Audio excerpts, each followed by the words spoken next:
Good evening, I'm Dennis Ward. Welcome to APTN National News. A young Inuit mother is dead and her baby is presumed to be deceased in Alberta following a short but extensive investigation by Alberta RCMP. The father has since been arrested and charged with a number of serious crimes. Krisanachkate reports. Last Friday, RCMP received a report about a suspicious item in an apartment in the area of Rivercrest Crescent in St. Albert, Alberta, a community just northwest of Edmonton. Upon arrival, officers located human remains of a deceased woman and Alberta Major Crimes Unit took over the investigation. The remains were identified belonging to 23-year-old Ayla Igutuk Learn from Cambridge Bay, Nunavut. RCMP also became aware of Ayla's 9-month-old daughter, Braley Beasley, who was missing at the time, and RCMP increased their efforts to find her. Last Tuesday, RCMP identified a suspect in the investigation and arrested 33-year-old Christopher William Beasley at a hotel in St. Albert.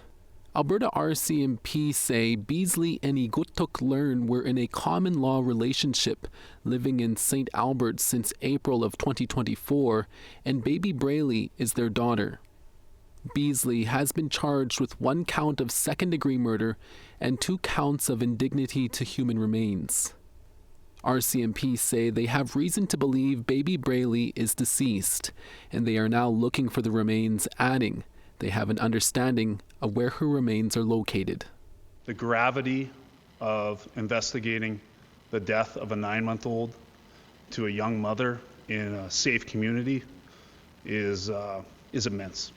The officers who have worked on this file, the impact on the public is tremendous and will be felt by everyone. Our thoughts are with Ayla and baby Braley, and we are absolutely focused on doing right by them. We remain resolute and firmly committed to continuing all investigative efforts to locate and bring this little one home. Christopher Beasley has been remanded in custody. His next court appearance will be on February 2nd at the Alberta Court of Justice in St. Albert. We also have more details on this story at www.aptnnews.ca. Krisanachkate, APTN National News, Winnipeg. A shooting occurred Wednesday evening in the Cree Nation of Mistissini in northern Quebec, nearly 800 kilometers north of Montreal. Quebec police confirmed the homicide of 2 men in their 30s. A lockdown was immediately put into effect but has since been lifted by leadership who say it's safe for community members to resume normal activities. Quebec police also said there was no active shooter and that the murders may be linked to organized crime. This is not the first violent incident in Mistissini. In September 2025, a young man was shot several times at a gas station. This led to the arrest of 2 young suspects, one charged for attempted murder and the other as an accomplice. In a statement by Chief Michael Pitawabano, thanks the community for their patience and states that, quote, our hearts remain with the families and we continue to stand together as a community in support of those affected by this tragedy. The Superior Court of Quebec recently authorized a class action suit affecting Indigenous peoples in Quebec. It seeks damages for abuses experienced by Indigenous people in youth protection centers in the province. Our reporter Savannah Craig shares the story of one woman who survived one of these centers and still feels the effects of her experience today. A family prepares for a new baby on the horizon. Mother Chloe Turktuk is excited, but experiences from her childhood cause anxiety too. They would restrain me, and then when I couldn't imagine someone doing that to my kid. Turktuk is referring to her experiences in youth protection centers. So yeah, they would like hog tie you, and then they'd throw me into the van and bring me to this place. It was like a jail. And she says youth protection workers would call this place the quiet room. Turktuk says if she was a few minutes late to curfew, she would end up in the quiet room. It's just a bare square room with a door, with a window, and holes on it. They would put me in the quiet room quite often because I would cry, and they would call it resisting. Turk attended 5 group homes as a child, all between the ages of 12 to 17. Now she may be eligible for compensation. A class action lawsuit is being pursued to seek compensation for First Nations, Inuit, or Métis in Quebec. Individuals are automatically a part of this class action if they attended a youth protection center between now and October 1st, 1950. Individuals also qualify if they experienced abuse, discrimination, were locked up, and more. The class action seeks damages against 19 institutions in Quebec. Class actions generally don't remedy the problem. Cindy Blackstock is an advocate for Indigenous children's rights. They get a little bit of financial compensation and maybe a recognition of the injustice that those individuals have suffered. She says governments need to solve the root issue of children being placed in youth protection centers. We're looking at things like their parents, multi-generational trauma that hasn't been addressed with adequate culturally based services. And then on top of that, we have the poverty, the poor housing. Those are really the drivers that create a circumstance where a young person is more likely to come to the attention of child protection services. Turk agrees that this class action won't heal her past. I don't think any sort of money can ever take back the developmental years of your life. APTN News reached out to Alexiev attorneys who represents the defendants to request an interview. Lawyer Lev Alexiev said he cannot provide an interview at this stage of the case. Savannah Craig, APTN National News, Montreal. Thanks, Savannah. To Ottawa now, where a First Ministers meeting wrapped up on Thursday. The meetings are an opportunity for provincial and territorial premiers to talk about areas of interest with the Prime Minister. Prime Minister Mark Carney committed to including First Nations in one of these future meetings, but a specific date has not yet been set. At a Thursday afternoon press conference, Carney and Alberta Premier Danielle Smith were asked about the route of a proposed oil pipeline from Alberta to the West Coast. Smith said no specific route has been set, but she did say a pipeline to Kitimat, BC, where the now cancelled Northern Gateway pipeline would have ended, has been ruled out.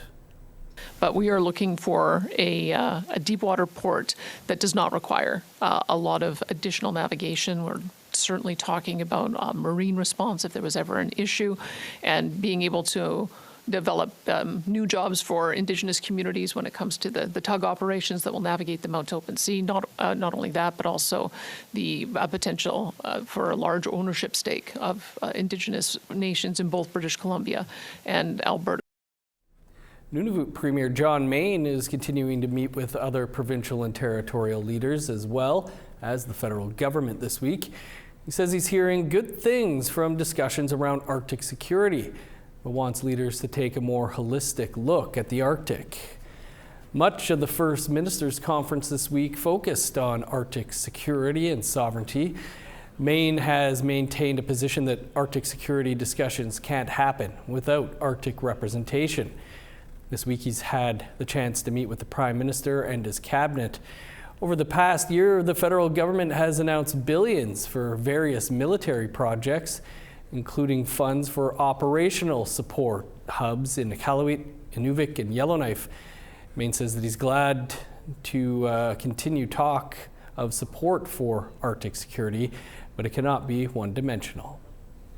In terms of what the talk is going to mean, in terms of action on the ground in Nunavut, in the Arctic, that remains to be seen. But what we're advocating for is a balanced approach where it's not just state-of-the-art military technology. It also needs to be investments in communities, in the basics of life, like drinking water, electricity supply, so that we're developing the Arctic in a balanced way. Right-leaning media and conservative politicians have been speaking out about the Coastal First Nations Alliance. Our Truth in Politics panel weighs in after the break.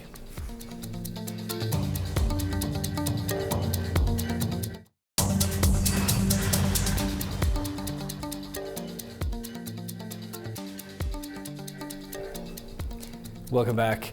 The Conservative Party of Canada is in Calgary this weekend for their national convention. Pierre Poilievre's leadership will be voted on. Recently, Poilievre has drawn the ire of the Coastal First Nations Coalition in British Columbia over his social media posts. The Heiltsuk Nation are coalition members. They're calling his posts dangerous disinformation. Now questions are being asked about who the coalition speaks for. Our Truth and Politics panel is here to sort this out. Jennifer Leywitz is CEO of Pusquaw Strategies, and Nigan Sinclair is a columnist with the Winnipeg Free Press. Great to see you both, as always. Jen, we'll start with you as you're in Calgary trying to attend the Conservative Convention. And it's not just Pierre Poilievre who has been questioning the validity of the Coastal First Nations. There's been some right-leaning news outlets doing stories. BC Conservative leadership candidate Yuri Fulmer called them an advocacy group funded by foreign anti-energy and anti-resource groups. What's going on here? Yeah, so happy to be in Calgary and hopefully have some exciting updates from the convention that's taking place here. And I am going to be curious what the conversation is around pipelines and even the coastal group out of BC, because we're hearing a lot of conversation around resource development, and there's been op-eds, there's been a lot of conversation coming out. Pierre Poilievre has been attacked on his take on this.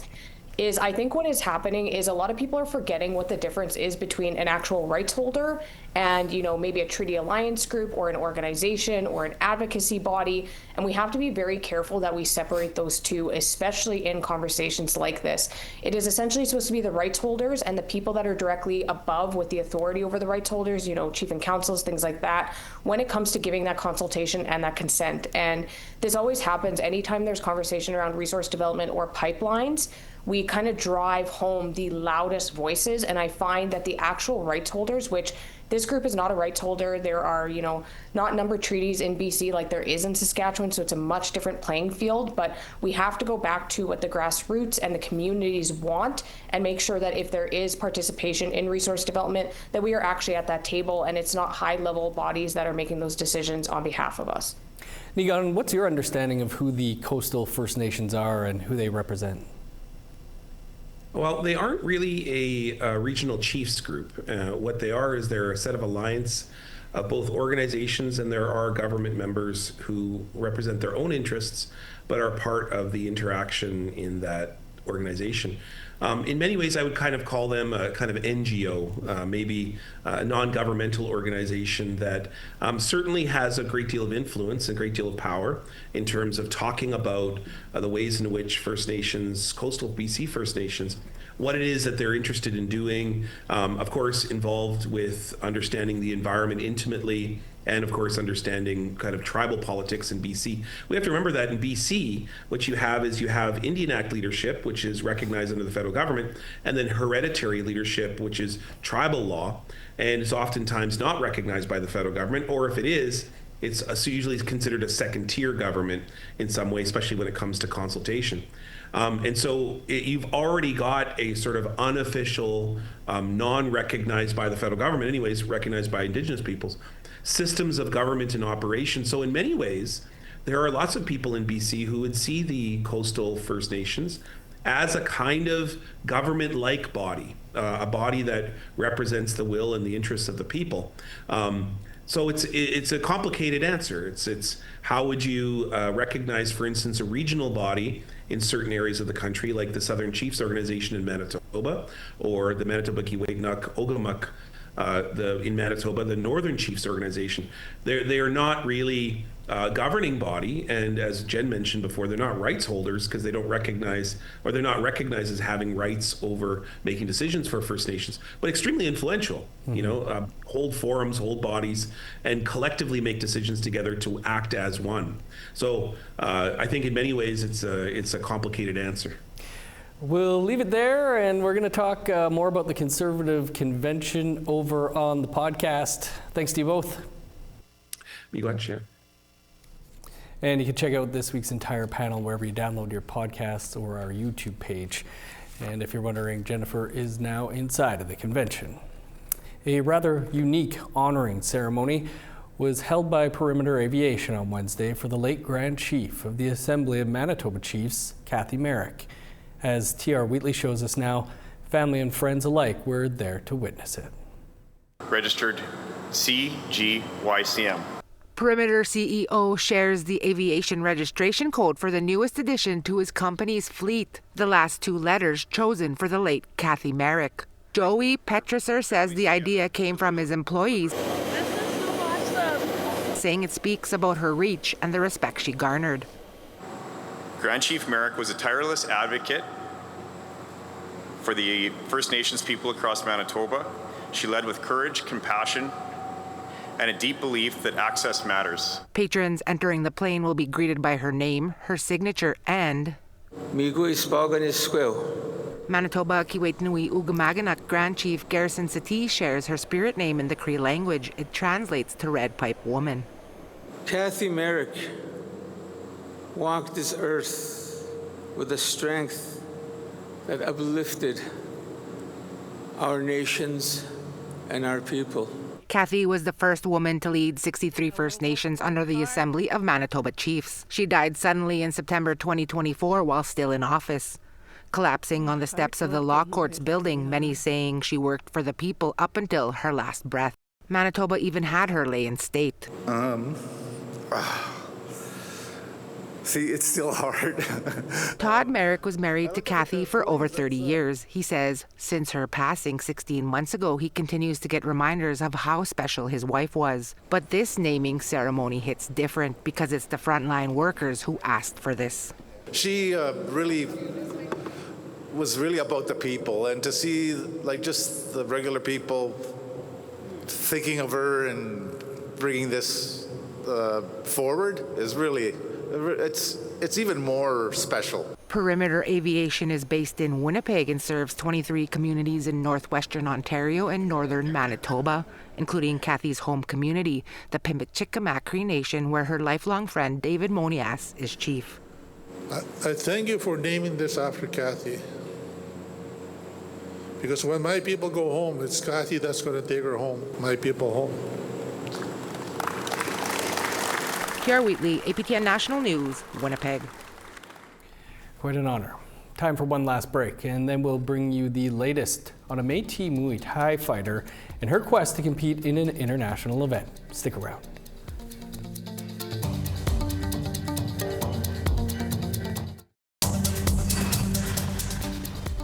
Welcome back. Time now to take a look at our photo of the day. And our regular contributor friend Etzel shared this photo of a morning visitor popping by to say hello in Ross River, Yukon. Thanks for your photo as always, friend. If you have a picture you want to share, send your photos to share@aptn.ca. Now let's take a look at tomorrow's weather forecast. Starting on the East Coast, -9 for Fredericton, 6 below for Halifax. -15 for Kuujjuaq, -6 with snow for Happy Valley Goose Bay. 15 below in Montreal, -16 for Val-d'Or. -13 in Sault Ste. Marie, 14 below for North Bay. -11 for Thunder Bay, 14 below for Sioux Lookout. -14 for God's Lake, 18 below for Norway House. -13 for Winnipeg and Dauphin, -17 in Barons River. 12 below in Regina, cloudy, and -7 for Saskatoon. Cloudy and 4 below for Meadow Lake, -10 in La Ronge. In northern Alberta, -7 with snow for High Level, 0 for Peace River. +1 in Edmonton, 7 above for Lethbridge. 9 for Vancouver and Victoria, 7 for Kamloops. 4 in Prince George, 6 for Smithers. -19 in Old Crow, 3 below with snow for Whitehorse. -14 for Yellowknife, 18 below in Wrigley. -27 for Sax Harbor and Pawlatuck. -17 for Chesterfield, 15 below for Arviette. -22 in Resolute, 28 below in Joe Haven. A Métis Muay Thai fighter from Winnipeg hopes to compete in Thailand this year for the amazing Muay Thai World Festival. Sav Jones brings us this story on the A-class fighter. Ashley Viner is kicking, kneeing, and jabbing her way to the top of the Muay Thai world. Winning medals left and right, she has only one goal for the World Boxing Council's upcoming international competition in Bangkok, Thailand.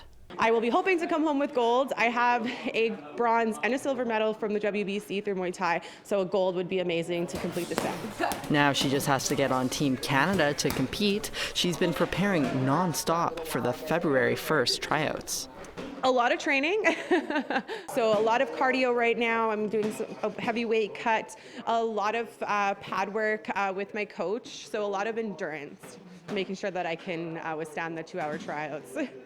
Last year's Amazing Muay Thai World Festival took place in Italy and saw 99 countries compete. She placed bronze in her weight class, but the real win was bringing Red River Métis representation to the international stage. It was amazing to be able to have my Métis flag represent my nation in front of the Coliseum in my, Team Canada outfit. I wore my moccasins. You had a lot of people saying, yeah, you can tell she's from Canada. Look at her moccasins. 2025 was a busy year for Viner, who also won a gold and silver medal at the World Kickboxing Association Championships in England. It's a lot to balance, traveling for fights, training 6 days a week at the gym she owns with her husband, while also being a mother to 4 kids and holding a full-time job. It's just been time constraining being able to train and go to all of these places around the world. I was invited yesterday for the World Martial Arts Federation to go to Istanbul, Turkey at the end of March, so that's something I'm really, really considering. She will soon fight for the women's Canadian title at another Indigenous-owned gym in Alberta. The A-class fighter hopes to pave the way for other Indigenous women looking to harness their inner strength in the world of martial arts. I want to send a message to all of the young girls out there that getting into a competitive sport is amazing, not only what it does for you physically, also for what it does for you mentally. And in the world we are in today, being able to have self-defense skills, I think, is huge, especially for our high-risk girls. Sav Jones, APTN National News, Winnipeg. Right on, Ashley. Good luck. Over to our Ottawa studio now, where Nation to Nation host Karen Pugliese has a preview of tonight's show. Tonight on Nation to Nation, a frustrated Canadian Human Rights Tribunal says it's time for answers. Now, it ordered Canada and chiefs to each submit a plan to end discrimination against First Nations children in care. Those plans take very different paths. We're going to look at how we got here, what's in those plans, and what happens next. That's tonight on Nation to Nation, and that's coming up in just a few minutes. Thanks, Karen. Nation to Nation is just seconds away from now. We're all out of time for your APTN National News for this Thursday. You can find much more over on our website, aptnnews.ca, and on our APTN News YouTube page. Creason will be here at 1 p.m. Eastern Time tomorrow for your first look at the day's news. I'm Dennis Ward. Marcy Miigwech. Thanks for being with us. Stick around. Nation to Nation is up next. Have a great night.